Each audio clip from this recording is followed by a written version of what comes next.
Hello friends, welcome to Namaste English. Friends, today we have a very good story.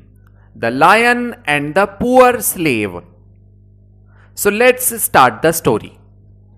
Friends, once there was a slave who was treated cruelly by his master. One day, he couldn't take it anymore and ran away to the forest to escape. There he chanced upon a lion who couldn't walk because of the thorn in its paw.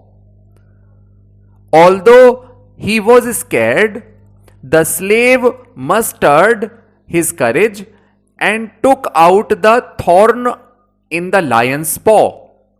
When the lion was finally free of the thorn, the lion ran into the forest and did not harm the slave.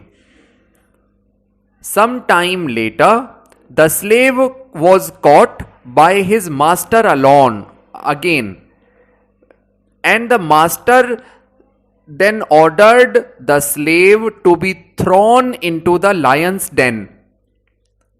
When the slave saw the lion, he recognized the lion as the same lion who he helped in the forest.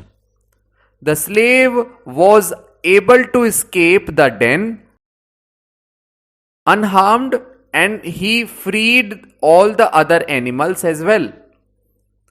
The moral of the story is do good, have good. Thank you.